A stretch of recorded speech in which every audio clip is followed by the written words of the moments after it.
समय में कितना परिवर्तन हुआ है। आज से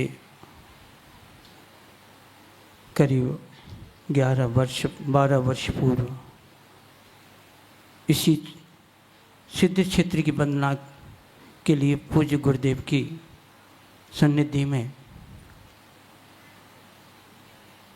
हम लोग 80 पीछों के साथ में आए थे और उस समय पूज्य गुरुदेव कि पैरों की उंगली में फ्रैक्चर होने के कारण असहनीय वेदना थी। उस वेदना में भी चल करके और इस तीर्थ तक पहुँचे थे। पूज्य गुरुदेव की सहनशीलता, कष्टों में भी उन्होंने अपने जीवन को कितना सहनशील बनाया। मुनि धर्म का पालन भी जब ही होता है जब विपरीत परिस्थितियों में अपने आप को समता बनाए रखना। पूज्य गुरुदेव वर्तमान के ऐसे साधक रहे हैं जिन्होंने अपने अंतिम समय में जब 2 जुलाई को पूज्य गुरुदेव महाराष्ट्र की उस महायात्रा में जालना के देव मूर्ति में पहुँचे और वहाँ से जब शाम को जब बिहार कचनेर पार्श्वनाथ के दर्शनार्थ हुआ और कुछ ही कदम चले तब एक असहाय वेदना हुई और उस असहाय वेदना में भी पूज्य गुरुदेव किसने धीर और गंभीर और शांत रूप से खड़े रहे। एक उस समय देखने का दृश्य था। यूँ तो चतुर्मास के बाद में श्रेयांशगिरी चतुर्मास के बाद में पूज्य गुरुदेव को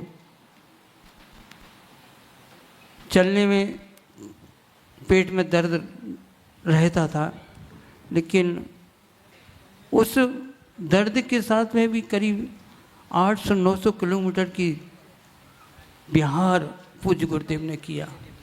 लेकिन 2 जुलाई को जो उन्हें दर्द हुआ वो दर्द असहनीय वेदना थी और उस असहनीय वेदना में पूज्य गुरुदेव जब उस स्थान पर खड़े तो हमें एक बार हम लोगों को सोचना पड़ा कि आखिर क्या स्थिति है। कुछ नहीं बोले, बिल्कुल शांत। और हम लोगों ने जैसे तैसे करके वहाँ सड़क पर मर्यादा करके उनको बिठा ला।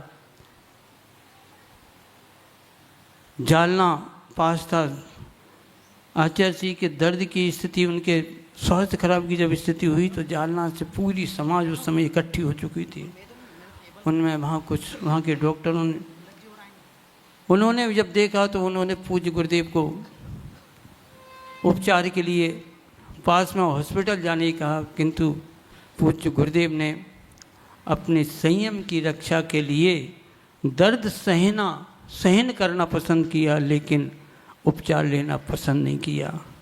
और पूज्य गुरुदेव लगातार अपनी पूरी क्रियाएं इस स्थिति में करते रहे, जबकि डॉक्टर ने मना किया था कि 72 घंटे तक आपको बिल्कुल विश्राम करना है।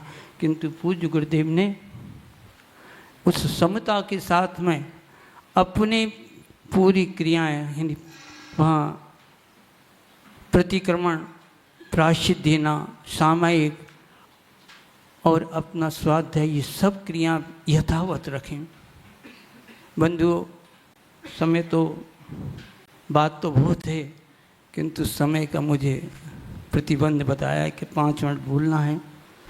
इतना ही कहूँगा कि पूज्य गुरुदेव अपने समय के इतने उत्कृष्ट साधक रहे जिन्होंने अपने संयम की मर्यादा के लिए कभी भी किसी भी प्रकार का इलाज मंजूर नहीं किया और अपनी उत्कृष्ट साधना के साथ में अपने अंतिम समय में पूज्य विशुद्ध सागर जी महाराज को अपना पट्टाचार्य पद देकर, अपना आचार्य पद सौंप करके और निर्विकल्प हो करके अपनी संलेखना पूर्वक समाधि मरण किया। बंधुओं, वर्तमान में पूज्य गुरुदेव कहते थे कि वर्तमान में आचार्यों को अपने समय से पूर्व ही अपने उत्तराधिकारी का चयन कर देना चाहिए। और पूज्य गुरुदेव ने अभी तक जितनी 147 समाधियाँ कराई, उन समाधियों का उनको इतना अनुभव हुआ कि किस समय कौन से साधक को किस प्रकार की स्थिति होती है, और सच हमेशा अंतिम समय तक हर एक साधक को सचेत रहने की संबोधन देते थे। और वही सचेत अंतिम समय तक गुरुदेव ने अपने बिल्कुल सचेत अवस्था में अपने समाधि मरण करके इस पूरे जगत को बता दिया कि संतों की साधना और समाधि मरण कैसा होता है। पूज्य गुरुदेव विशुद्ध सागर जी से अभी हम इस सब पूरा मूल संघ और समस्त हमारे अन्य आचार्यगण भी 30 अप्रैल को पूज्य गुरुदेव के पट्टाचार्य पद का पूज्य विशुद्ध सागर जी को उस पट्टाचार्य पद के लिए हम लोग सब लोग इकट्ठे हो रहे हैं। और उस पट्टाचार्य पद में पूज्य गुरुदेव से विशुद्ध सागर जी से यही निवेदन करूँगा कि हमने पूज्य गुरुदेव से अपने आत्म कल्याण के अपने अंतिम समय की जिस भावना के साथ में दीक्षा ग्रहण की थी, पूज्य विशुद्ध सागर जी से निवेदन यही करूँगा कि आप भी जिस प्रकार से गुरुदेव ने हमें साहस संबल दिया और इस प्रकार इस मोक्ष मार्ग पर अग्रसर किया, आपसे निवेदन है आप भी हमारा ही नहीं हमारे पूरे संघ का इसी प्रकार से संरक्षण करेंगे। इसी भावना के साथ ये बोलिए परम पूज्य विशुद्ध सागर।